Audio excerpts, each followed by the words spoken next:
Dear students, welcome back. तो आज के हम अपने लेक्चर सीरीज को कंटिन्यू करते हुए आज के लेक्चर में हम पढ़ेंगे ऑक्सीजन। नेक्स्ट जो हमारा टॉपिक है वो ऑक्सीजन है। ठीक है, ऑक्सीजन ऑक्सीजन क्या है, chemistry of different forms of oxygen, oxygen के जो अलग एलेक्ट्रॉन्स है, डिफरेंट फॉर्म्स है, उनके बारे में पढ़ेंगे। जैसे कि आपके पास एटॉमिक ऑक्सीजन है, जिससे आप मोनो एटॉमिक ऑक्सीजन भी कहते हैं। ये है आपका जो कि सिंगल ओ होगा, जिससे आपको नेसेंट ऑक्सीजन भी बोला जाता है। ठीक है, दूसरा आपका है मॉलिक्यूलर ऑक्सीजन, जो कि फ्री फॉर्म ऑफ ऑक्सीजन है, फ्री फॉर्म है, O2 से रिप्रेजेंट करता है, जिसे हम डाई एटॉमिक ऑक्सीजन भी कह सकते हैं। तीसरा जो ऑक्सीजन का जो एक फॉर्म है ट्राई एटॉमिक ऑक्सीजन, जिसे हम ओजोन कहते हैं, O3 होता है, इसे हम क्या कहते हैं, ट्राई एटॉमिक ऑक्सीजन भी कहा जाता है। तो हम डिटेल्स में केमिस्ट्री, इनकी स्ट्रक्चर या इनकी बॉन्डिंग के बारे में आज डिस्कस करेंगे। नेसेंट ऑक्सीजन या मोनो एटॉमिक ऑक्सीजन के बारे में, फिर डाई एटॉमिक ऑक्सीजन, फिर ट्राई एटॉमिक ऑक्सीजन के बारे में हम डिटेल में क्या करते हैं, डिस्कस करते हैं। ठीक है, तो सबसे पहले हम आते हैं ऑक्सीजन के बारे में कि ऑक्सीजन क्या चीज है। ऑक्सीजन क्या है? फिर ये एक गैस है। गैस है, क्या है? गैस है। कि सबसे पहले इसको डिस्कवर किसने किया? दो साइंटिस्ट ने किया था। एक है आपका जोसेफ प्रेस्ले है, ये था एक साइंटिस्ट, और दूसरा जो साइंटिस्ट है आपका कार्ल वेलम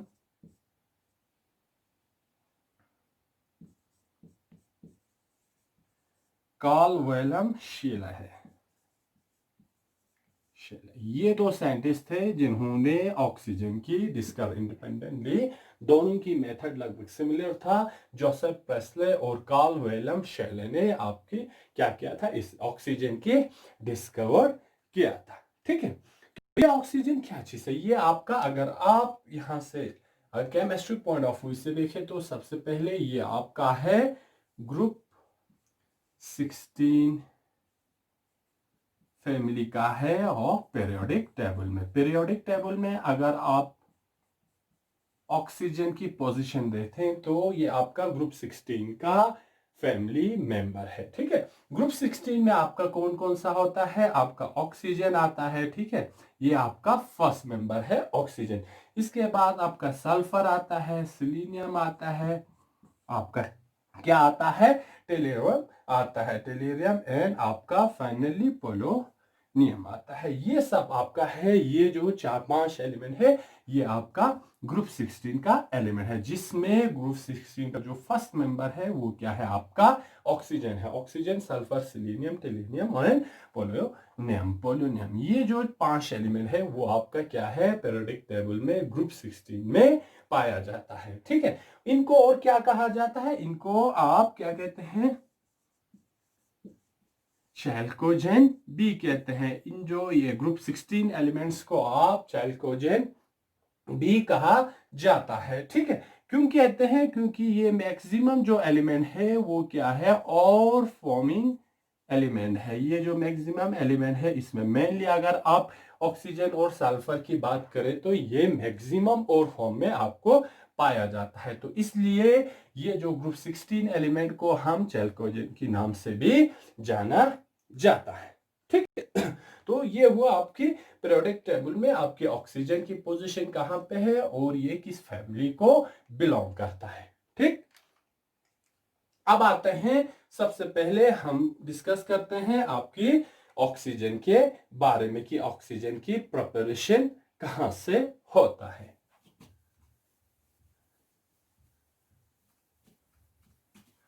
मोस्टली जो आपका ऑक्सीजन है वो आपके प्रेजेंट होता है in the form of diatomic oxygen. O2 की फॉर्म में क्या होता है? आपका ऑक्सीजन प्रेजेंट होता है। O2 की फॉर्म में आपका ऑक्सीजन प्रेजेंट रहता है। ठीक है, ऑक्सीजन जो प्रेजेंट होता है वो क्या होता है, O2 की फॉर्म में, ठीक है।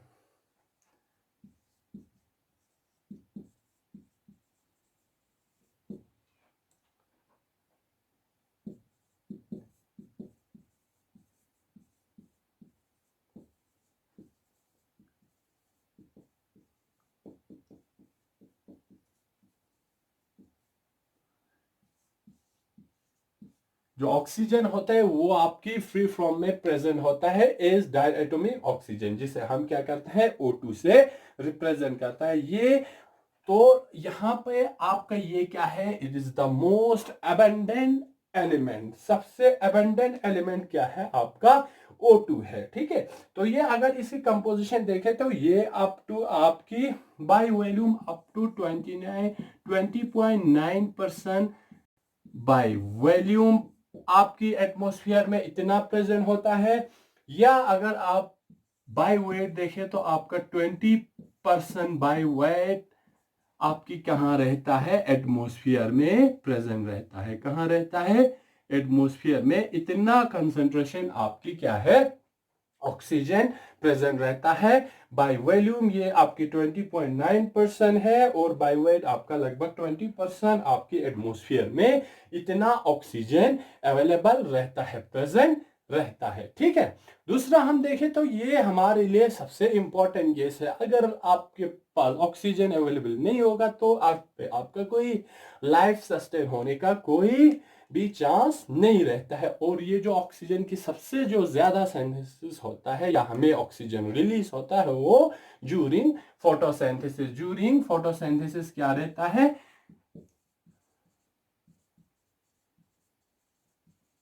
फोटोसिंथेसिस क्या होता है, आपकी ऑक्सीजन रिलीज होता है, ऑक्सीजन रिलीज होता है। तो ये जो फोटोसिंथेसिस से जो ऑक्सीजन रिलीज होता है वो हमें क्या है, मेनली ऑक्सीजन का सोर्स रहता है। तो यहां से क्या मिलता है आपको, ऑक्सीजन मिलता है, ठीक है। तो हम देखते हैं अब प्रिपरेशन, कैसे हम O2 की प्रिपरेशन करता है।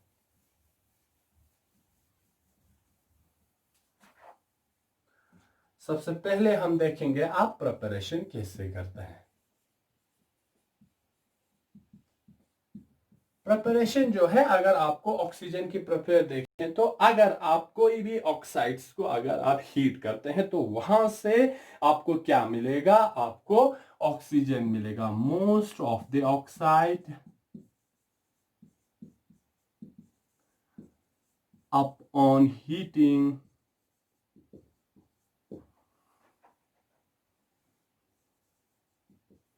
give us oxygen. क्या होता है, अगर ऑक्साइड की हम हीटिंग करें तो वहां से हमको क्या मिल जाता है, ऑक्सीजन मिलता है। फॉर एग्जांपल हम पोटेशियम क्लोराइड लेते हैं KClO3, ये आपका पोटेशियम क्लोराइड है क्लोराइड है, ठीक है।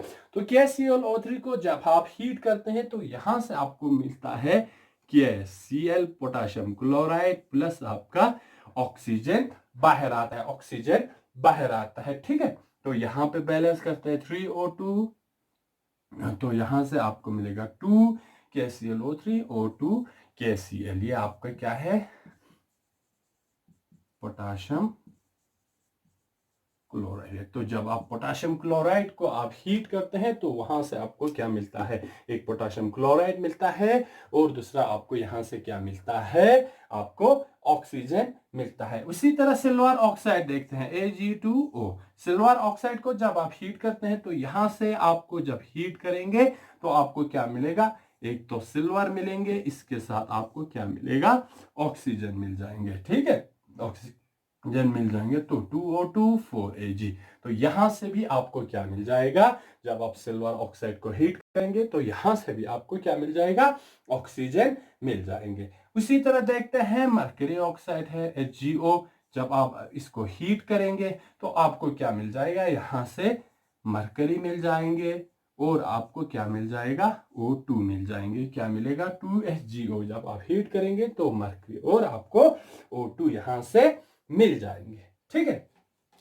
और भी देखते हैं और भी ऑक्साइड कौन कौन सा है जहां से आपको ये ऑक्सीजन मिल सकता है, ठीक है। तो आपको मरकरी ऑक्साइड, लेड ऑक्साइड देखते हैं PB3O4। Pb3 लेड ऑक्साइड है। आपको जब इसको हीट करते हैं, इसको हम रेड लेड भी कहते हैं। जब आप इसको हीट करते हैं तो यहां से लेड ऑक्साइड मिलता है PbO, और इसी के साथ आपको क्या मिलेगा, O2 ऑक्सीजन भी मिल जाएंगे। ठीक है, तो बैलेंस करते हैं, 2PbO3 आपको 6 मिल जाएंगे, और आपका 4 to 8 4 to O2S आपको यहां से ऑक्सीजन मिल जाए आपको एक O2 आपको यहां से ऑक्सीजन मिल जाएंगे। ठीक है, उसी तरह देखते हैं आप, जैसे कि decomposition of hydrogen peroxide. Hydrogen peroxide क्या है आपका, H2O2। डिकम्पोजिशन होता है, जब ये डिकम्पोज होता है तो यहां से आपको क्या मिलता है, यहां से आपको वाटर मिलता है H2O, इसी के साथ आपको बाय प्रोडक्ट में ऑक्सीजन भी मिलता है। ठीक है, तो 2H2O, तो यहां से आपको क्या मिलेगा, 2H2O वाटर, और आपको क्या मिलेगा, आपको ऑक्सीजन मिल जाएंगे। तो ये क्या है, ये कुछ आपके ऑक्सीजन की प्रिपरेटरी मेथड है। इस मेथड से आप क्या कर सकते हैं, लेबोरेटरी में ऑक्सीजन की प्रोडक्शन या ऑक्सीजन की प्रिपरेशन कर सकते हैं। ठीक है, तो ये हुआ आपकी प्रिपरेशन ऑफ ऑक्सीजन। नेक्स्ट हम देखेंगे प्रॉपर्टीज, इसके ऑक्सीजन की प्रॉपर्टीज। प्रिपरेशन में हमने कुछ मेथड देखे, सिंपल मेथड देखेंगे, अब हम देखेंगे प्रॉपर्टीज, कौन कौन से प्रॉपर्टीज है ऑक्सीजन का। तो यहां पे सबसे पहले हम देखेंगे जो इसका फिजिकल प्रॉपर्टीज है। ठीक है, फिजिकल प्रॉपर्टीज। फिजिकल प्रॉपर्टीज में सबसे पहले हमारा क्या है, ये जो ऑक्सीजन हो वो एक आपका कलरलेस है। ठीक है, ये आपका कलरलेस है। दूसरा ये क्या है, ऑर्डरलेस है, कोई भी ऑर्डर या कलर ऑक्सीजन का नहीं रहता है। ठीक है, ऑक्सीजन का नहीं रहता है। दूसरा ये आपका जो है हाईली सॉल्युबल है आपकी वाटर में, हाईली सॉल्युबल इन वाटर। ये भी इसका एक इंपॉर्टेंट प्रॉपर्टी की ये वाटर में क्या रहता है, अच्छे से सॉल्युबल रहता है। ठीक है, तीसरा जो है प्रॉपर्टी है, ये आप अगर ऑक्सीजन पे प्रेशर लगाएंगे, रिड्यूस प्रेशर लगाएंगे, तो ये क्या होगा, लिक्विफाई हो जाता है। ठीक है, it can be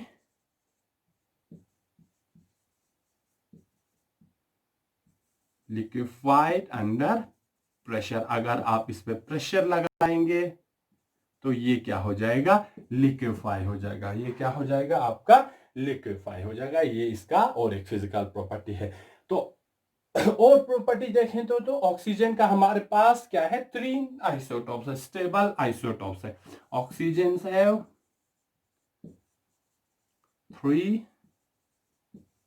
stable isotopes. Isotopes कितने हैं ऑक्सीजन के, 3 आइसोटॉप्स है। आइसोटॉप्स क्या होता है कि वो आइसोटॉप्स क्या होता है कि जिसमें आपका एटॉमिक नंबर सेम रहेगा और एटॉमिक मास आपका क्या रहेगा, डिफरेंट रहेगा। जैसे कि आपका O8 16 है। ठीक है, ये एक फॉर्म है आपका, O8 17 है, और आपका क्या है, O8 18 है। ये 3 जो स्टेबल ऑक्सीजन का क्या है आपके पास आइसोटॉप्स है।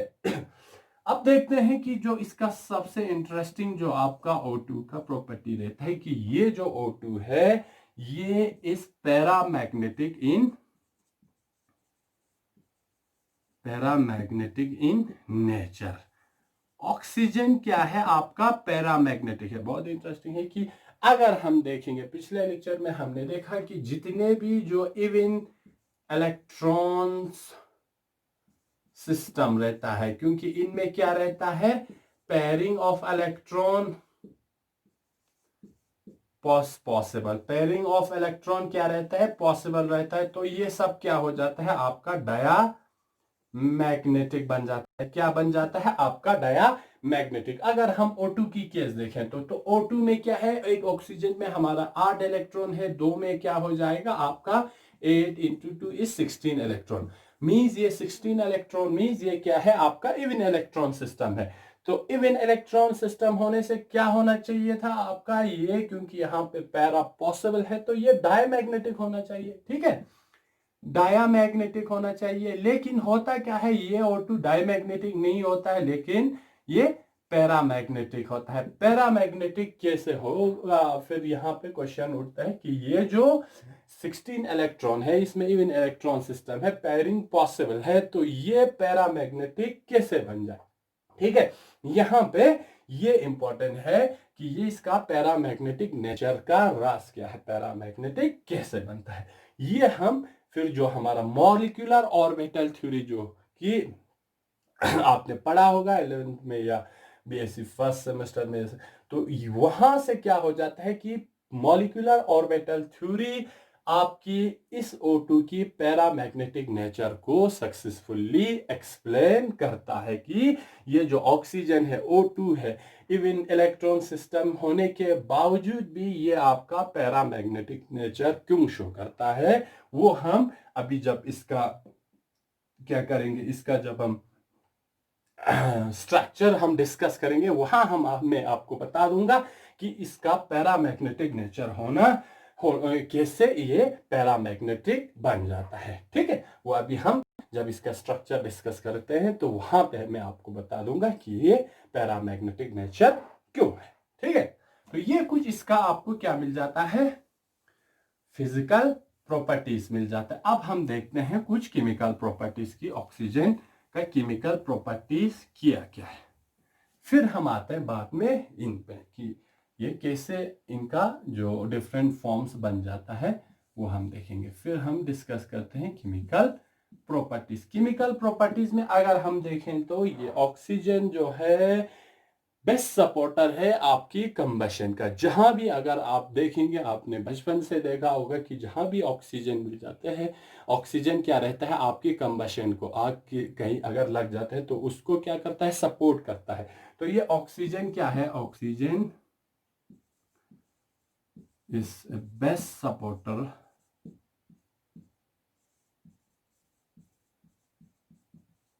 Of combustion.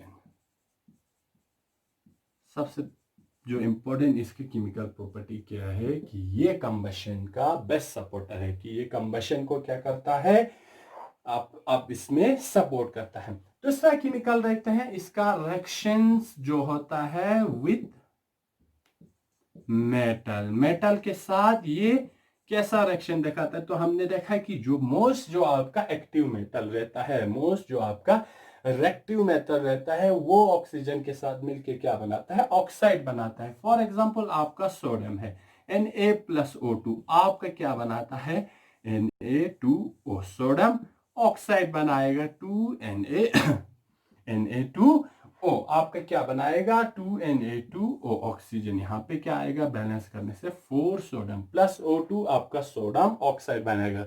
कुछ जितने भी एक्टिव मेटल होगा वो क्या करेगा, स्पॉन्टेनियसली ऑक्सीजन के साथ मिलके क्या बनाएगा, आपका उसी मेटल का रेस्पेक्टिव आपका ऑक्साइड बन जाएगा। कैल्शियम देखेंगे, कैल्शियम प्लस O2 क्या बनाएगा, आपका कैल्शियम ऑक्साइड बनाएंगे CaO, कैल्शियम ऑक्साइड बनाएंगे 2 और यहाँ पे आएगा 2।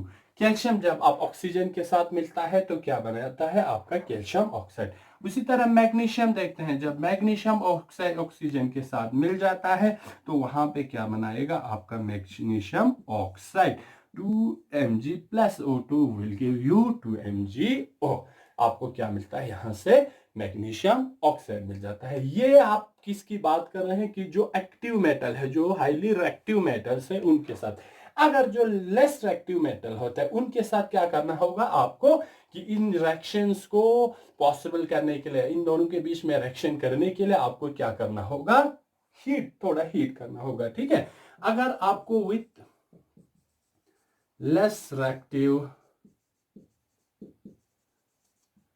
मेटल, जो आपकी अगर मेटल कम रिएक्टिव होगा तो आपको क्या करना होगा, इस रिएक्शन को इनिशिएट करने के लिए हीट इज रिक्वायर्ड,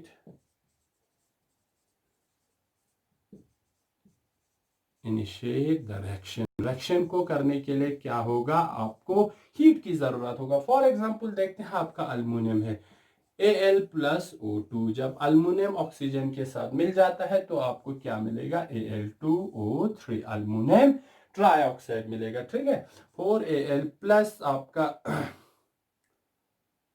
यहाँ पे आपका 3 है तो यहाँ पे 3O2, तो यहाँ पे आएगा आपका 2Al2O3। तो जब आप इसको क्या करना होगा, लेकिन हीट अप करना होगा इस रिएक्शन को करने के लिए। जब अल्युमिनियम ऑक्सीजन के साथ हीट के in the presence of heat मिल जाता है तो आपको अल्युमिनियम ऑक्साइड बनता है। उसी तरह आपका आयरन देखेंगे Fe+O2, तो यहाँ पे आपको जब हीट करेंगे तो क्या मिलेगा, Fe2O3। ठीक है, बैलेंस करते हैं, 4Fe2 और यहाँ पे आपको मिलेगा 2। ठीक है, यहाँ पे आपको क्या मिलेगा, 3O2। तो यहाँ पे आपको क्या करना होगा, ऐसे अगर लेस रिएक्टिव मेटल होगा तो वहां पे आपको रिएक्शंस करने के लिए क्या करना पड़ेगा, इस सिस्टम को आपको हीट अप करना पड़ेगा। क्या करना पड़ेगा, ऐसे सिस्टम को हीट अप करना पड़ेगा। ठीक है, तो ये हुआ आपकी कि ऑक्सीजन मेटल के साथ कैसा रिएक्शन शो करता है। तीसरा जो फिर प्रॉपर्टी हम देखेंगे वो क्या है कि आपका नॉन मेटल के साथ कैसा रिएक्शन दिखाता है। राइट, ठीक है, reaction with non metal, non metal के साथ आपका ऑक्सीजन क्या रिएक्शन करता है। ठीक है, तो नॉन मेटल के साथ भी आपका ये क्या होता है, ऑक्सीजन रिएक्शन करके बनाता है हाइड्रोक्साइड। जैसे कि आपका हाइड्रोजन होगा प्लस O2, जब हाइड्रोजन ऑक्सीजन के साथ मिल जाता है, जब H2 ऑक्सीजन के साथ मिल जाता है तो यहां से आपको क्या मिलता है, वाटर मिलता है, H2O। क्या मिलेगा आपको, H2O2, H2 plus O2 will give you H2O, आपको क्या मिलेगा, वाटर मिलेगा। उसी तरह नाइट्रोजन आपको देखेंगे N2 प्लस आपका O2, यहाँ पे फिर आपको मिलेगा नाइट्रिक ऑक्साइड, जो कि हमने नाइट्रोजन ऑक्साइड की केस में हमने पढ़ा था। जब N2 आपके ऑक्सीजन के साथ मिल जाता है तो आपको क्या मिलेगा, नाइट्रिक ऑक्साइड। लेकिन यहाँ पे इस रिएक्शन को करने के लिए आपको हीट की जरूरत है, क्योंकि ये नाइट्रोजन का जो बॉन्ड एसोसिएशन एनर्जी रहता है वो क्या रहता है, बहुत ज्यादा रहता है। या आप इसको हीट कर सकते हैं या आप इसको क्या करेंगे, इलेक्ट्रिक स्पार्क से आप क्या कर सकते हैं, इस रिएक्शन को आप इनिशिएट कर सकते हैं, इस रिएक्शन को आप कर सकते हैं। उसी तरह आपका सल्फर है, ऑक्सीजन के साथ मिलकर सल्फर डाइऑक्साइड SO2 बनाते हैं, या आपका कार्बन है, ऑक्सीजन के साथ मिलकर क्या बनाते हैं, CO2 बनाते हैं। तो ये क्या करते हैं, नॉन मेटल के साथ आपका ऑक्सीजन ऑक्साइड बना लेता है। ठीक है, ये आपका थर्ड प्रॉपर्टी हो। फोर्थ हम देखते हैं कि ये कंपाउंड्स के साथ कैसे मिलता है। जो ऑक्सीजन होता है,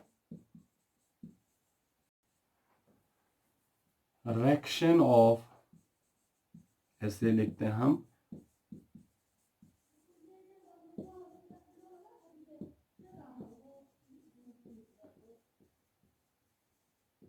कंपाउंड्स के साथ ऑक्सीजन क्या होता है, कैसे रिएक्शन दिखाता है। फॉर एग्जांपल आपका नाइट्रिक ऑक्साइड है MO, तो जब अब NO आपका नाइट्रिक ऑक्साइड है, ये ऑक्सीजन के साथ मिल जाता है तो आपका नाइट्रोजन डाइऑक्साइड आपको क्या हो जाता है मिल जाता है। Nitrogen dioxide 2NO plus 2NO2, आपको क्या मिलेगा, नाइट्रोजन नाइट्रिक ऑक्साइड के साथ ऑक्सीजन मिलके आपको नाइट्रोजन डाइऑक्साइड यहां से मिल जाता है। ठीक है, सल्फर डाइऑक्साइड के साथ देखते हैं, SO2 प्लस O2 मिलके आपको क्या मिल जाएगा, सल्फर ट्राइऑक्साइड SO3, क्या मिल जाएगा आपको, SO3। ठीक है, 2 2 4, यहाँ पे आपको क्या मिलेगा, 2 2 2 2 4 और 2 6, तो आपका 2SO3 सल्फर ट्राइऑक्साइड मिल जाएगा।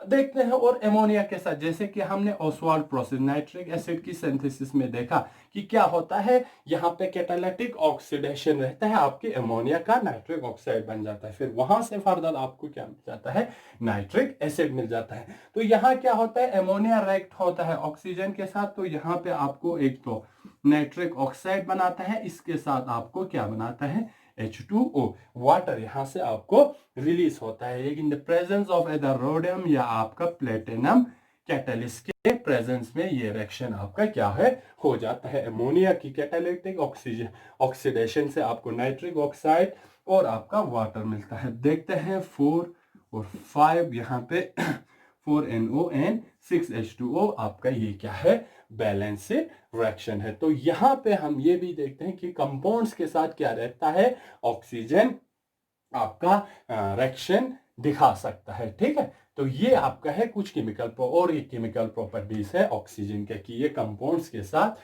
कैसे रिएक्शन दिखाता है। ठीक है, उसी तरह हम हाइड्रोकार्बन्स के साथ भी देख सकते हैं कि जो हमारा ऑक्सीजन है हाइड्रोकार्बन्स के साथ भी रिएक्शन दिखाता है। जैसे कि हमारा हाइड्रोकार्बन्स में क्या है, हमारे फ्यूल्स है, फ्यूल्स क्या होता है, in the presence of oxygen Burns होता है, बर्न्स होके वहां से हमें क्या मिलता है, हीट मिलता है। तो हमारे घरों में भी हम फ्यूल यूज करते हैं, आपके मोटर व्हीकल्स में भी आप फ्यूल यूज करते हैं। तो देखते हैं reaction with oxygen with hydrocarbons. Hydrocarbons के साथ भी हमारा जैसे कि आपका क्या है CH4 है, मीथेन है। जब मीथेन हमारा क्या है, ये भाई फ्यूल रहता है, फ्यूल है तो आपका ऑक्सीजन के साथ रिएक्ट होकर कि ये आपको एक CO2 देता है, इसी के साथ आपको वाटर भी यहां से मिल जाता है। ठीक है, तो आपका ये 2O2 और 2H 2O2 2 4 कार्बन 1 2 इधर 4 2 4 ऑक्सीजन। तो यहां से आपको कार्बन डाइऑक्साइड मिलता है, प्लस यहां से क्या मिलता है आपको हीट मिलता है, जिसका नेगेटिव डेल्टा H का वैल्यू रहता है। तो यहाँ ये क्या है, ये कंबशन ऑफ फ्यूल है, fuel in the presence of oxygen burn होता है, तो वहां से आपको क्या मिलता है, हीट मिलता है। अगर इसके हायर सीरीज लेते हैं C2H6 लेते हैं, ये ऑक्सीजन के प्रेजेंस में क्या हो जाएगा, आपको यहां से भी कार्बन डाइऑक्साइड मिल जाएंगे और यहां से आपको वाटर मिल जाएगा, लेकिन जो अमाउंट ऑफ हीट रिलीज होगा वो यहाँ पे क्या रहेगा, ज्यादा रहेगा। ठीक है, C2 देखिए क्या हो गया, आपका इथेन हो गया। इन द प्रेजेंस ऑफ ऑक्सीजन आपको कार्बन डाइऑक्साइड प्लस वाटर और आपको यहां से क्या होगा, हीट रिलीज होगा। तो ये ऑक्सीजन की जब हाइड्रोकार्बन के साथ रिएक्शन होता है तो हमें क्या मिलता है, हीट मिलता है, कार्बन डाइऑक्साइड और वाटर। ये क्या है, फिर यहां से आपका कंबशन ऑफ फ्यूल, इसमें इस प्रोसेस के साथ आपका कंबशन ऑफ फ्यूल होता है और वहां से क्या मिलेगा, आपको एनर्जी मिल जाता है। ठीक है, ये हो गया आपका ऑक्सीजन की कुछ प्रॉपर्टीज और आपका केमिकल प्रॉपर्टीज हुआ, कैसे हम प्रिपरेशन कर सकता है, वो फिजिकल एंड केमिकल प्रॉपर्टीज। अब हम देखते हैं जो कि हमारे यहाँ पे इंपॉर्टेंट हो, एलोट्रॉप्स ऑफ हमारा ऑक्सीजन।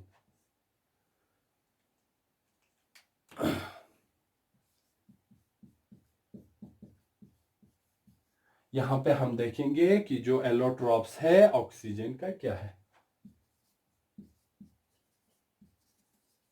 ये जो एलोट्रॉप्स है वो यही 3 है आपकी। ऑक्सीजन का जो है 3 आपका क्या रहता है, एलोट्रॉप्स रहता है, जिसमें आपका सबसे पहले जो एलोट्रॉप्स है वो आपका मोनो एटॉमिक ऑक्सीजन है।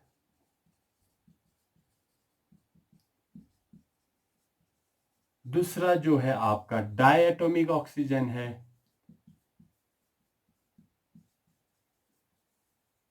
जिसे आप O2 कहते हैं, ये आपका O होगा। और जो तीसरा एलोट्रॉप्स है वो आपका ट्राई एटॉमिक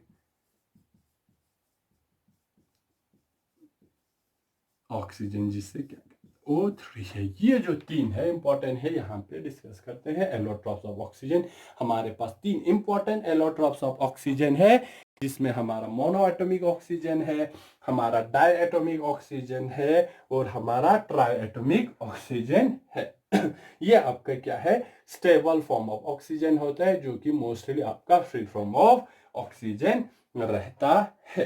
ठीक है, अब हम देखते हैं कि यहाँ पे जो बॉन्डिंग है आपकी डाई एटॉमिक की केस में वो क्या है, स्ट्रक्चर। अगर हम यहाँ पे बॉन्डिंग डाई एटॉमिक ऑक्सीजन की देखें तो वहां से फिर आपको पता चल जाएगा कि आपका ये diatomic oxygen paramagnetic in nature कैसे होता है। ठीक है,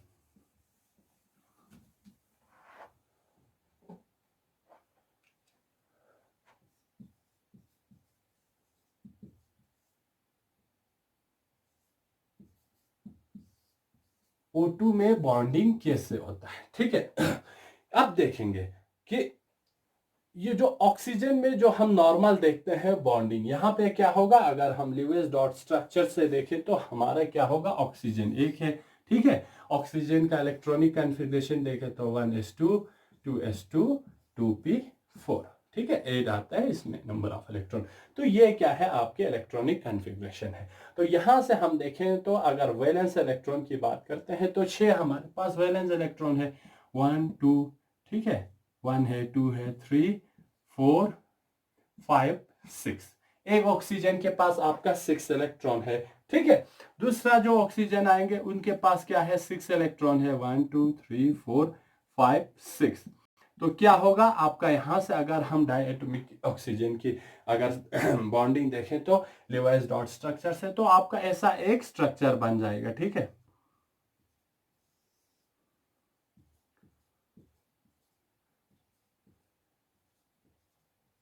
ऐसा आपका क्या मिलेगा, ऑक्सीजन, जो कि ऐसा आपका O2 बन जाएगा, ठीक है। अगर हम ऑक्सीजन O2 की स्ट्रक्चर की बात करें तो लीविस डॉट स्ट्रक्चर अगर हम ड्रॉ करें तो ऐसे आपका क्या, ऐसा आपका O2 का स्ट्रक्चर बन जाएगा, जो कि यहाँ पे क्या है, जहां पे क्या है आपके कोवैलेंट बॉन्डेड मॉलिक्यूल है, दो ऑक्सीजन कोवैलेंट बॉन्डेड है। अगर हम इलेक्ट्रॉन्स पेयर की बात करते हैं तो यहाँ पे क्या होता है कि इलेक्ट्रॉन्स पेयर अप हो जाता है, तो ये क्या हो जाएगा, फिर आपका डायामैग्नेटिक हो जाएगा, ठीक है, डायामैग्नेटिक हो जाएगा फिर। लेकिन जब हम O2 की बात करते हैं तो यहाँ पे क्या होता है कि ये डायमैग्नेटिक नहीं होता है, it is a paramagnetic, paramagnetic in nature. अगर हम इसकी नेचर देखें तो ये क्या रहता है, ये पैरामैग्नेटिक रहता है। अब यहाँ पे अगर हम ये इलेक्ट्रॉन डॉट स्ट्रक्चर से देखें तो क्या हुआ, आपका अपेयर हुआ कि ये तो डायमैग्नेटिक है, यहाँ पे डबल बॉन्ड बन रहा है, लेकिन आपकी O2 का स्ट्रक्चर इतना बॉन्डिंग सिंपल नहीं है, ऐसा स्ट्रक्चर नहीं बनता है, ये डायमैग्नेटिक नहीं है, ये पैरामैग्नेटिक है। पैरामैग्नेटिक है। तो ये जो पैरामैग्नेटिक वाला फेनोमेना है, ये जो पैरामैग्नेटिक है, वो फेनोमेना आपका मॉलिक्यूलर ऑर्बिटल डायग्राम क्या करता है, आपका एक्सप्लेन करता है। The phenomena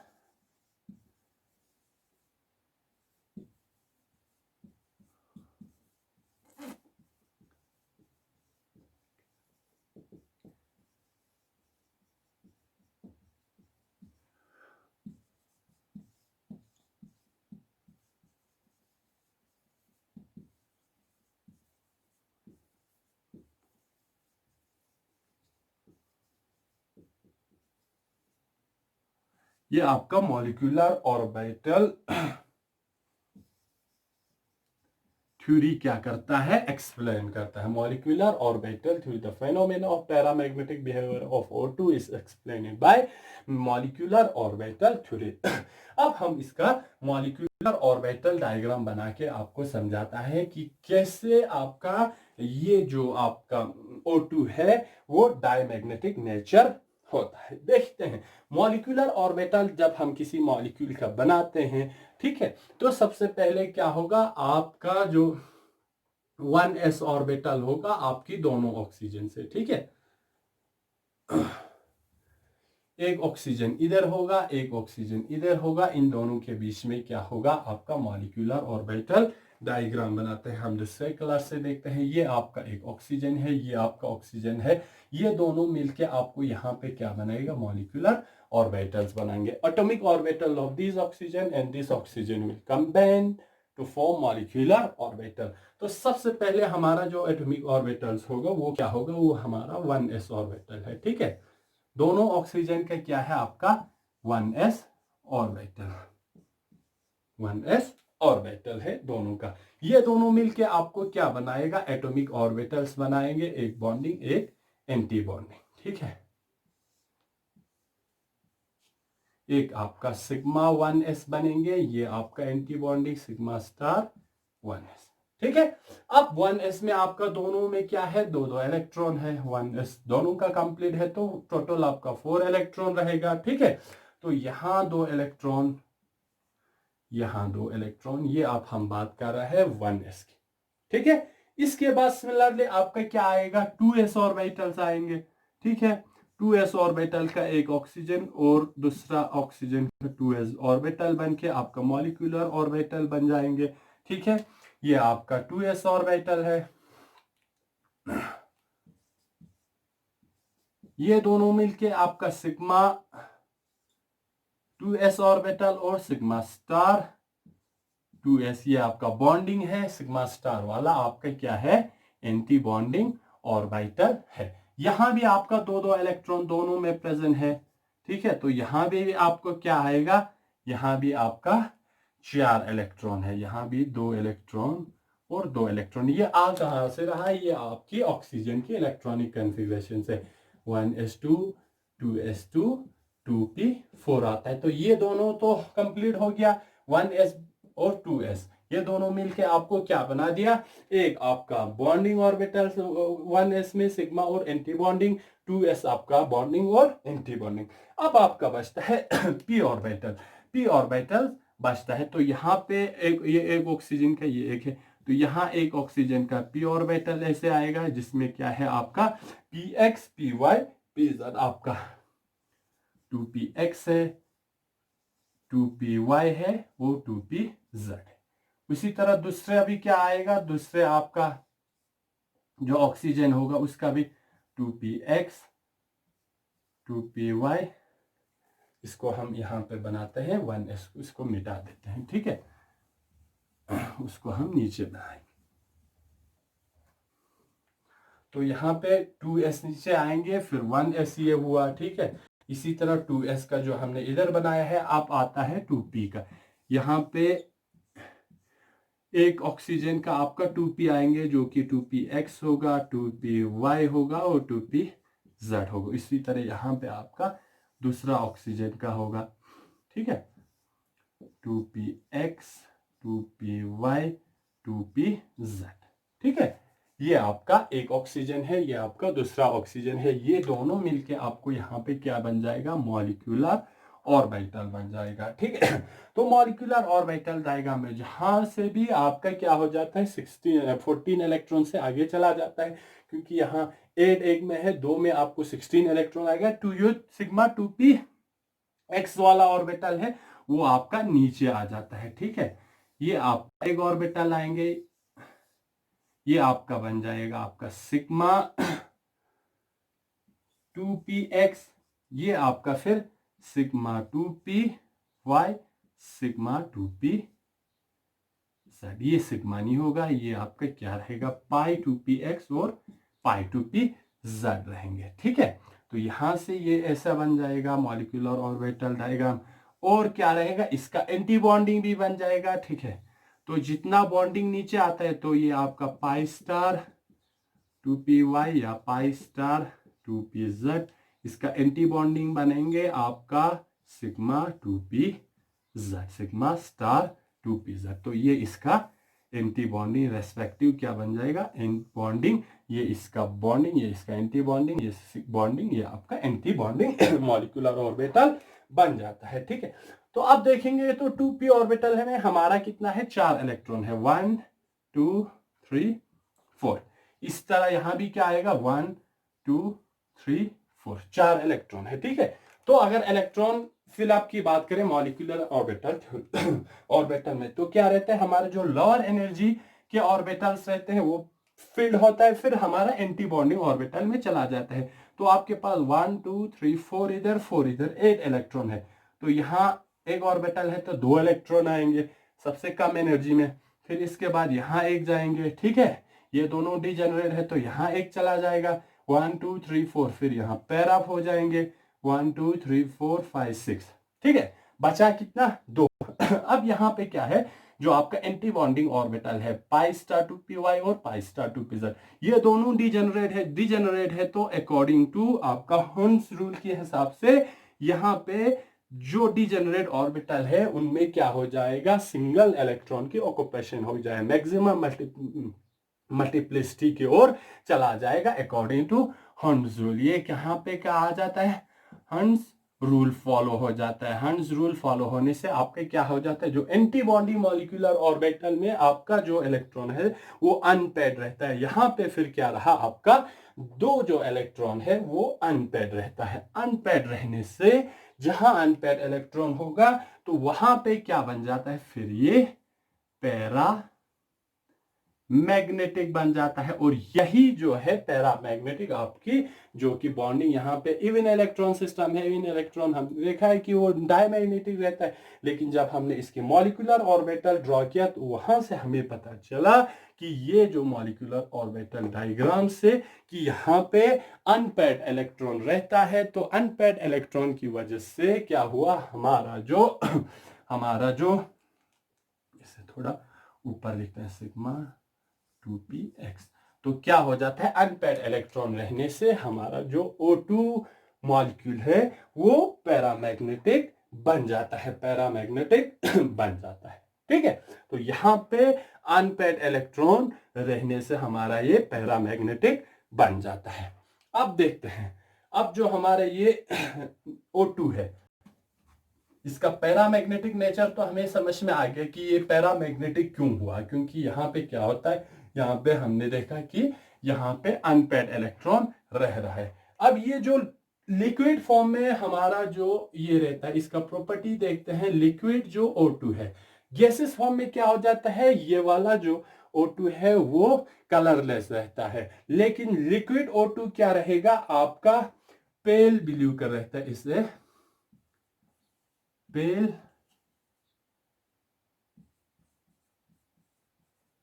pale blue colour liquid, जो आपका लिक्विड O2 है, लिक्विड डाइऑक्सीजन है, वो आपका पेल ब्लू कलर आपको दिखाई देता है। तो ये जो पेल ब्लू कलर कहां से आता है, तो यही अनपेड इलेक्ट्रॉन की वजह से आपका जो लिक्विड O2 क्या रहता है, कलर आ जाता है, लिक्विड कलर आ जाता है। तो ये कलर कैसे आता है, ठीक है, कलर इसमें फिर क्या हो जाता है, ground state to excited state में ट्रांजिशन होता है। तो यहाँ पे पाई स्टार टू पी और पाई स्टार टू पीजेड हमारा ग्राउंड स्टेट है। ठीक है, आपका ग्राउंड स्टेट में हम यहां से फिर यही अनपेड इलेक्ट्रॉन की वजह से इसका कलर भी आ जाता है। ये आपका क्या है, 2p पाई 2py, पाई स्टार 2py है, ये पाई स्टार 2pz है। इन दोनों में क्या है, एक एक इलेक्ट्रॉन प्रेजेंट है। तो ये आपका इसका क्या हो जाता है, ग्राउंड स्टेट हो जाता है। तो इसका एक्साइटेड स्टेट दो बनता है। एक एक्साइटेड स्टेट में क्या हो जाता है कि ये जो इलेक्ट्रॉन है, एक्साइटेड स्टेट में क्या हो जाता है, इलेक्ट्रॉन को एनर्जी मिलने से हायर एनर्जी लेवल में चला जाता है। तो यहाँ पे आपको क्या मिलेगा, ऐसा एक एक्साइटेड स्टेट मिल जाता है। ये आपका फर्स्ट एक्साइटेड स्टेट है। ठीक है, तो इसका अब दूसरा जो एक्साइटेड स्टेट बनता है, एक्साइटेड स्टेट में आपका एक ये कॉन्फ़िगरेशन हो सकता है, दूसरा ये वाला कॉन्फ़िगरेशन हो सकता है। ये इसका फर्स्ट एक्साइटेड स्टेट है, ये इसका सेकंड एक्साइटेड स्टेट है। तो इलेक्ट्रॉन की एक्साइटेशन से जो कि क्या होता है, ये ग्राउंड स्टेट है, ये एक्साइटेड स्टेट। अगर हम इसका स्टेट देखें तो अगर हम ये दो डाइमॉलिक्यूलर अगर इनका टर्म सिंबल देखें तो या इनका स्टेट देखें तो ये आपका फिर ट्रिपलेट बन जाएगा, ये आपका सिंगलेट बन जाएगा, ये भी आपका क्या बन जाएगा, सिंगलेट बन जाएगा। ठीक है, सिंगलेट ट्रिपलेट कैसे बनेगा, क्योंकि ये दोनों आप एक ही डायरेक्शन में अलाइन कर रहे हैं। तो इसका स्पिन +1/2 आएगा, इसका भी +1/2 आएगा। s इज इक्वल टू आपका 1 आ जाएंगे। s जब 1 आएगा तो आपका 2s + 1 क्या आएगा, 2 × 1 + 1 विच इज इक्वल टू 3। तो ये ट्रिपलेट स्टेट आ जाएगा। यहाँ पे सिंगलेट कैसे आ जाएंगे, एक आपका ऊपर ln है 1/2, दूसरा आपका -1/2, ये 0 हो जाएंगे। फिर यहाँ पे 2s + 1 क्या आ जाएगा, 2 × 0 + 1 विच इज इक्वल टू 1। तो यहाँ पे आपका क्या आ जाएगा, सिंगलेट स्टेट आ जाएगा। ठीक है, तो ये इसका कलर जो है पेल ब्लू कलर क्या होता है, यही जो ट्रिपलेट स्टेट से सिंगलेट स्टेट में फर्स्ट एक्साइटेड स्टेट, दूसरा एक्साइटेड स्टेट भी क्या है आपका सिंगलेट है। तो यहां से इलेक्ट्रॉन की एक्साइटेशन, इलेक्ट्रॉनिक ट्रांसक्शन की वजह से आपका क्या मिल जाता है, ट्रिपलेट स्टेट से सिंगलेट स्टेट में इलेक्ट्रॉनिक ट्रांसक्शन होने से आपका ये लिक्विड जो है, लिक्विड और सॉलिड आपका ये जो O2 है वो क्या रहता है, आपका पेल ब्लू कलर रहता है। तो यहाँ पे कलर भी इसी जो अनपेड इलेक्ट्रॉन की वजह से आ जाता है, ठीक है आ जाता है। अगर हम इसके टर्म सिंबल की बात करते हैं तो यहाँ पे इसका आपका आ जाएगा समेशन ऑफ G-3, यहाँ पे इसका आपका मिल जाएगा 1 डेल्टा G, और इसका यहाँ पे आप आएगा 1 सिग्मा G आएगा, ठीक है, प्लस आएगा, ठीक। ये क्या है, ये इनका एटॉमिक मॉलिक्यूल का जो डायटोमिक मॉलिक्यूल का टर्म सिंबल है, ठीक है, टर्म सिंबल है, ये निकालना आपको आ जाना चाहिए। समेशन मीन्स ये आपकी s ऑर्बिटल को रिप्रेजेंट करता है, ये आपको d को करता है, समेशन आपकी s को करता है, ठीक है। ये g मीन्स जेरेड है, ठीक है। तो यहां से ये क्या होता है, यहां से ट्रिपलेट स्टेट से सिंगलेट जो दो एक्साइटेड स्टेट है, यहाँ पे इलेक्ट्रॉनिक ट्रांसैक्शन की वजह से आपका क्या आ जाता है, ये जो लिक्विड या सॉलिड आपका डायटोमिक ऑक्सीजन है वो आपका क्या रहता है, कलर रहता है। कलर क्यों आ जाता है, the colour arises due to electronic transaction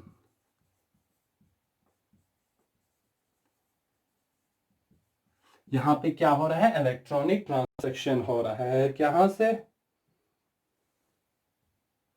electronic transaction हो रहा है in which the electrons get excited from triplet ground state to singlet excited state। एक जो आपका ट्रिपलेट ग्राउंड स्टेट से सिंगलेट एक्साइटेड स्टेट में इलेक्ट्रॉन के ट्रांसैक्शन से जहां पे जब वो वापस आता है तो एनर्जी रिलीज करता है, तो वही आपकी विजिबल रीजन में फॉल होके क्या मिल जाता है आपको यहां से कलर मिल जाता है, आपको यहां से कलर मिल जाता है, ठीक है। तो यहाँ ये इंपॉर्टेंट कि हमने इससे बॉन्डिंग देखा O2 में, और वहां से हमें पता चला कि बॉन्डिंग जो है वो इतना यहाँ पे सिंपल नहीं था। बाद में हमने जब मॉलिक्यूलर ऑर्बिटल थ्योरी से इसकी बॉन्डिंग देखा तो हमें पता चला कि ये पैरामैग्नेटिक बिहेवियर क्यों दिखाता है, ठीक है। एक्चुअल में ये हम जब हम जनरलाइज करते हैं ये इवन इलेक्ट्रॉन सिस्टम होने से हमें डायमैग्नेटिक ये हमने सोचा था, लेकिन ऐसा नहीं है। हमारा क्या करता है मॉलिक्यूलर ऑर्बिटल डायग्राम इसके पैरामैग्नेटिक नेचर को एक्सप्लेन करता है, ठीक है। तो ये हुआ आपका डायटोमिक ऑक्सीजन के बॉन्डिंग के बारे में। अब हम देखते हैं आपका ट्राई एटॉमिक ऑक्सीजन, जो कि हम क्या कहते हैं, ओजोन। जो तीसरा आपका एलोट्रॉप्स ऑफ ऑक्सीजन है ओजोन, या आप इसको क्या कहते हैं, ट्राई एटॉमिक ऑक्सीजन, जो कि O3 रहता है। क्या है आपका O3 रहता है, ट्राई एटॉमिक ऑक्सीजन O3 रहता है, ठीक है। ये जो ट्राई एटॉमिक ऑक्सीजन है ये थर्ड एलोट्रॉप्स ऑफ कार्बन है। क्या है इसका, अगर हम प्रॉपर्टी देखें तो it is an allotropes of oxygen. एक तो ये क्या है, ऑक्सीजन का एलोट्रॉप्स है। दूसरा क्या है, ये आपका अनस्टेबल है, it is unstable and decompose होता है टू O2। ये जो होता है आपका ट्राई ऑक्सीजन ओजोन जो होता है वो अनस्टेबल रहता है एंड डिकम्पोज होके ऑक्सीजन बना लेता है, ठीक है। इसका कलर देखें तो ये आपका इट इज डार्क ब्लू रहता है, इसका कलर आपका रहता है डार्क ब्लू रहता है, और डायमैग्नेटिक रहता है, डायमैग्नेटिक रहता है, ठीक है। विथ इसका आपका जो मेल्टिंग पॉइंट है, इसका बॉइलिंग पॉइंट है रहता है वो आपका -112 डिग्री सेल्सियस इसका बॉइलिंग पॉइंट रहता है। तो यहाँ पे क्या है, ओजोन, ओजोन जो लेयर की हम बात करते हैं वो अनस्टेबल है, इसीलिए हम कहते हैं कि ओजोन डिप्लेशन, ओजोन लेयर की डिप्लेशन होना, ये अनस्टेबल है, डिकम्पोज होके आपका O2 बनाता है। इससे डार्क ब्लू डायमैग्नेटिक गैस है, ये क्या है आपका गैस है, और आपको इसका बॉइलिंग पॉइंट -112 डिग्री सेल्सियस होता है। इंपॉर्टेंट क्या है इसका, हम देखेंगे अब स्ट्रक्चर। स्ट्रक्चर यहाँ पे आपको क्या करना है, स्ट्रक्चर से आपको इसका केमिस्ट्री पता चल जाएगा, ठीक है। तो स्ट्रक्चर कैसा बनता है हम देखेंगे। O3 तीन क्या है आपको जनरल है इसका स्ट्रक्चर, अगर आप देखें तो इसमें 3 ऑक्सीजन है, तो इसका जो स्ट्रक्चर रहता है वो, या हम इससे वी शेप कह सकते हैं, ठीक है, या हम इसको एंगुलर शेप्ड भी कह सकते हैं। इसका जो स्ट्रक्चर है वो या वी शेप्ड होता है या एंगुलर शेप्ड स्ट्रक्चर होता है। इसमें क्या होता है, जो एक ऑक्सीजन होता है सेंट्रल ऑक्सीजन, वो बॉन्डेड होता है 2 ऑक्सीजन के साथ, टोटल हमारे पास 3 ऑक्सीजन है। तो ये दोनों बॉन्ड क्या रहेगा, रेजोनेंस में रहेगा, तो इसका 2 रेजोनेंस स्ट्रक्चर बनता है, ठीक है। तो ये क्या है आपका O3 का, ओजोन का स्ट्रक्चर है, ओजोन का स्ट्रक्चर है, ठीक है। जहां पे क्या रहते हैं, ये सेंट्रल ऑक्सीजन पे एक क्या रहेगा आपका लोन पेयर, और जो सिंगल बॉन्डेड ऑक्सीजन है इन पे 2 क्या रहेगा आपका लोन पेयर रहेगा, ठीक है।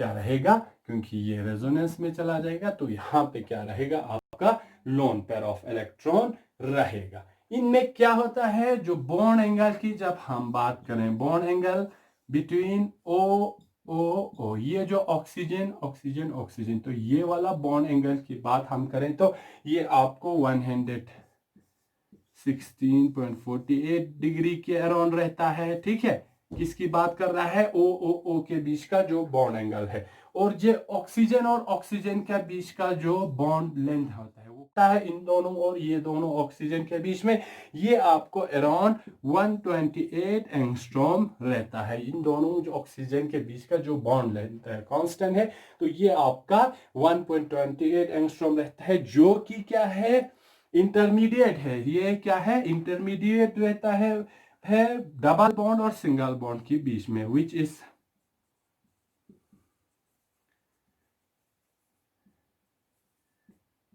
बिटवीन सिंगल बॉन्ड, जो कि सिंगल बॉन्ड कितने उसके बराबर आता है, तो ये आपको 1.48 एंगस्ट्रॉम के बराबर आता है। एंड डबल बॉन्ड की जो लेंथ आता है वो 1.21 एंगस्ट्रॉम के बराबर आता है। तो ये जो आपका ऑक्सीजन ओ डबल बॉन्ड और ओ सिंगल बॉन्ड, क्योंकि ये रेजोनेंस में है तो ये दोनों बराबर रहता है, तो इनकी बॉन्ड लेंथ आपको 1.20 एंगस्ट्रॉम यहाँ पे है, जो कि इंटरमीडिएट है सिंगल बॉन्ड और डबल बॉन्ड के बीच में। तो यहाँ पे रेजोनेंस प्रूव हो रहा है कि ये दोनों बॉन्ड लगभग बराबर है, तो मींस ये डबल बॉन्ड क्या हो रहा है इन दोनों के बीच में शिफ्ट हो रहा है, ठीक है। तो यहां पे होता क्या है, ठीक, ये जो आपका सेंट्रल ऑक्सीजन एटम है, ठीक है, आपका जो सेंट्रल ऑक्सीजन एटम है, ये क्या करता है, अपना जो hybrid sp2 orbital, hybrid sp2 orbitals आपके बॉन्डिंग के लिए यूज करता है, ये जो टर्मिनल ऑक्सीजन एटम के साथ, ठीक है। Central oxygen atom using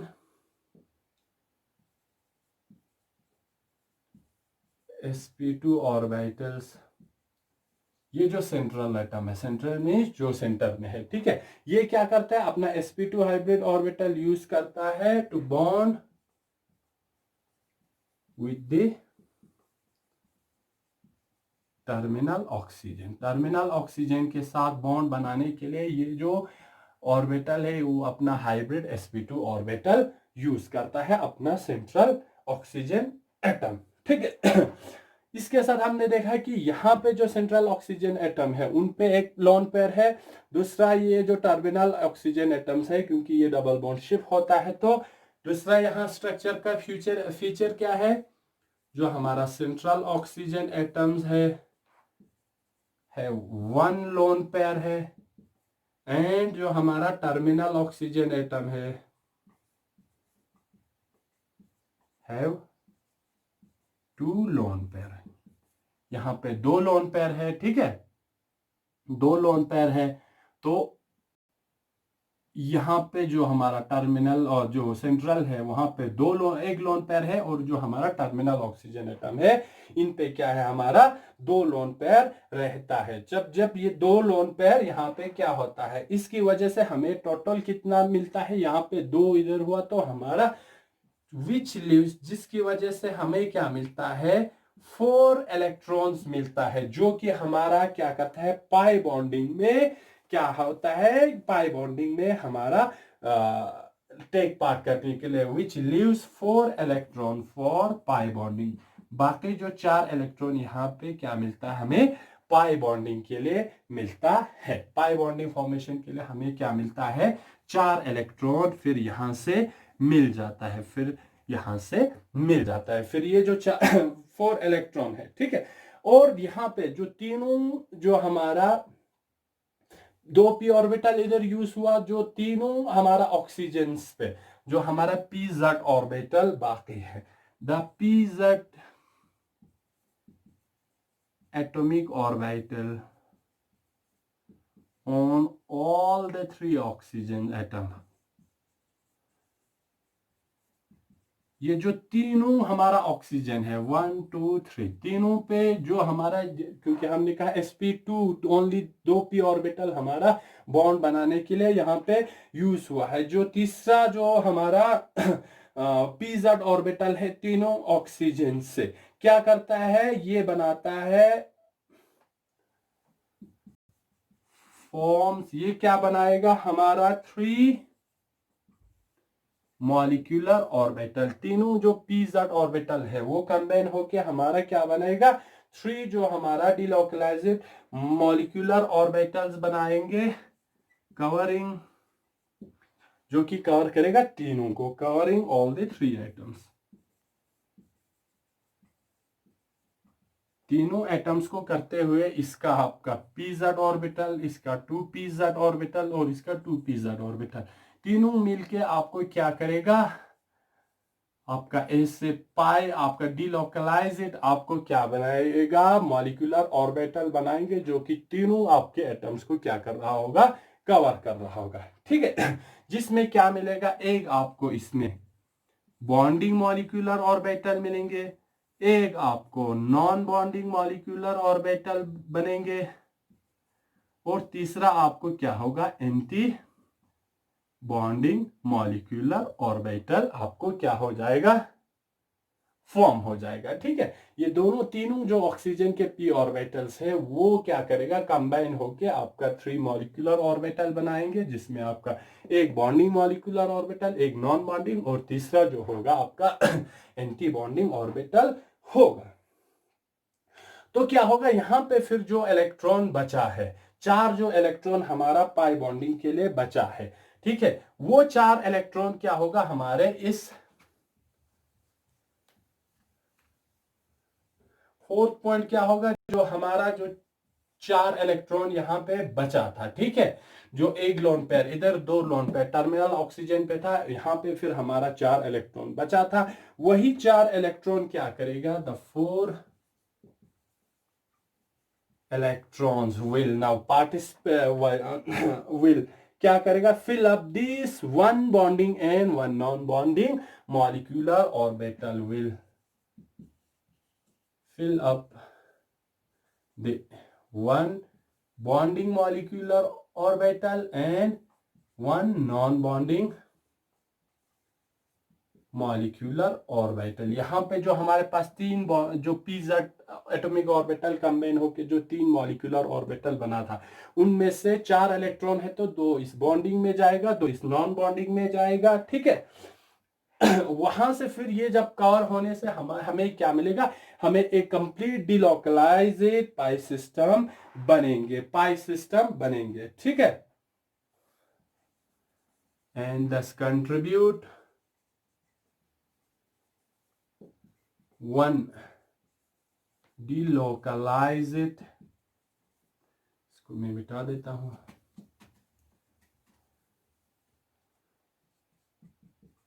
pi bond to the molecule in addition to 2 sigma bond. Sigma bond जो कि ऑलरेडी हमारे इस ऑक्सीजन और इस ऑक्सीजन के बीच या इस ऑक्सीजन के बीच जो दो ऑलरेडी सिग्मा बॉन्ड बना हुआ था, इसके साथ हमारा क्या होगा, एक कंप्लीटली डिलोकलाइज्ड इस तरह जो कि तीनों ऑक्सीजन को कवर करता है। ठीक है, इससे क्या मिलेगा, 2p z ऑर्बिटल से हमें क्या मिलेगा, एक completely delocalised pi electron system या पाई बॉन्ड बन जाएगा। इस पाई बॉन्ड को फिर हम क्या कहते हैं, द पाई सिस्टम जो यहाँ पे अभी बना है p z ऑर्बिटल से, the pi system is described as, क्योंकि यहाँ पे क्या है, हमारे पास 4 इलेक्ट्रॉन है। क्या है हमारे पास इस पाई सिस्टम में 4 इलेक्ट्रॉन, इसीलिए हम इस पाई सिस्टम को क्या कहेंगे, the pi system is described as 4 electron, क्योंकि हमारे पास इलेक्ट्रॉन कितना है, 4 है, 4 इलेक्ट्रॉन 3 सेंटर्ड बॉन्ड, क्या कहेंगे, 4 इलेक्ट्रॉन 3 सेंटर्ड बॉन्ड हम इसको कह सकते हैं। ठीक है, क्योंकि हमारे जो पाई बॉन्ड में कितना है, 4 इलेक्ट्रॉन है, तो हम इस वाले पाई सिस्टम को 4 इलेक्ट्रॉन 3 सेंटर बॉन्ड भी कह सकते हैं। बॉन्ड आपको क्या मिलेगा, एक ऑक्सीजन इधर, एक ऑक्सीजन इधर, एक इधर, तो यहाँ पे क्या मिलेगा आपको, एक पाई बॉन्ड सिस्टम मिलेगा। ठीक है, जो कि तीनों एटम्स को क्या होगा, करता होगा, कवर करता होगा, और इसमें क्या है 4 इलेक्ट्रॉन, जो नंबर ऑफ इलेक्ट्रॉन है वो जनरली क्या होता है, तो यहाँ पे 4 है, तो इसको हम कहेंगे 4 इलेक्ट्रॉन 3 सेंटर बॉन्ड। सेंटर कितना है, 1 2 3, 3 ऑक्सीजन है, और इन टोटल में हमारे पास नंबर जो ऑफ इलेक्ट्रॉन है वो जो है 4 है, तो इसको हम 4 इलेक्ट्रॉन 3 सेंटर बॉन्ड भी कह सकते हैं। तो ऐसे क्या होता है, हमारा जो O3 है, ट्राई एटॉमिक ऑक्सीजन है, या जिसे हम ओजोन भी कहते हैं, इसका स्ट्रक्चर ऐसे हमें बन जाता है। ठीक है, तो ये हुआ आपका ऑक्सीजन और डिफरेंट फॉर्म्स ऑफ ऑक्सीजन कि इनका स्ट्रक्चर कैसा है, प्रिपरेशन कैसे होता है और इनका प्रॉपर्टीज क्या है। ठीक है, तो आज की क्लास में हम यहीं पे स्टॉप करते हैं। Thank you.